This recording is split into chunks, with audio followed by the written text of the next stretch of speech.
সময় ছিল যখন স্বপ্নটা ছিল জলজলে, বাংলাদেশও একদিন বড় দল হবে। লাল সবুজের জার্সিতে সেই স্বপ্নের বীজ বুনেছিল ওরা পাঁচজন, ভালোবেসে কোটি ক্রিকেট ভক্ত যাদের ডাকল পঞ্চপাণ্ডব। ওরা হয়ে উঠল আমাদের গর্ব, আমাদের সাহস, আমাদের আবেগ। লড়াইটা ছিল এক বুক ভরসা নিয়ে সামনে এগিয়ে যাওয়ার। সেই লড়াইয়ের আরেক নাম মাশরাফি বিন মুর্তজা। ইনজুরি আর ব্যথাকে সঙ্গী করে দলকে নেতৃত্ব দিয়েছেন সামনে থেকে।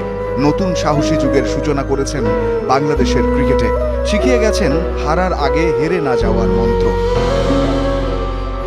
লাল সবুজের ক্রিকেট পেল একটা নাম, সেই নামই হয়ে উঠল বিশ্ব ক্রিকেটে বাংলাদেশের সবচেয়ে বড় বিজ্ঞাপন, সবচেয়ে বড় ব্র্যান্ড। এদেশে ক্রিকেটের সমর্থক শব্দ হয়ে উঠলেন সাকিব আল হাসান। বাঙালির ক্রিকেটকে নিয়ে গেলেন এক ধাপ উঁচুতে। ডাউন দ্য উইকেটে এসে বাঁহাতি ছেলেটা ছক্কা হাঁকিয়ে জানান দিলেন লাল সবুজের জার্সিতেও ডমিনেট করা যায় প্রতিপক্ষের বাঘা বোলারকে। ব্যাট হাতে শুরু মানেই একজন তামিম ইকবালের দিকে তাকিয়ে ক্রিকেট পাগল গোটা জাতি। একজন বিশ্বমানের ব্যাটার যিনি সেট করেছেন একটা স্ট্যান্ডার্ড, কতবার বিপদ থেকে দলকে টেনে তুলেছেন একাই, কঠোর পরিশ্রমে নিজেকে নিংড়ে দিয়েছেন বাংলাদেশের ক্রিকেটে। মুশফিকুর রহিম হয়ে উঠলেন টিম টাইগার্সের নির্ভরতার প্রতীক। ভেঙে পড়া দুর্গকে বারবার একলা সেনাপতির মতো সামলেছেন লিকলিকে গড়নের একজন হিরো। শেষ মুহূর্ত পর্যন্ত লড়ে গেছেন নিঃসঙ্গ শেরপার মতো। কখনো দলকে নিয়ে গেছেন জয়ের বন্দরে, কখনো হেরেছেন ভাগ্যের পরিহাসে।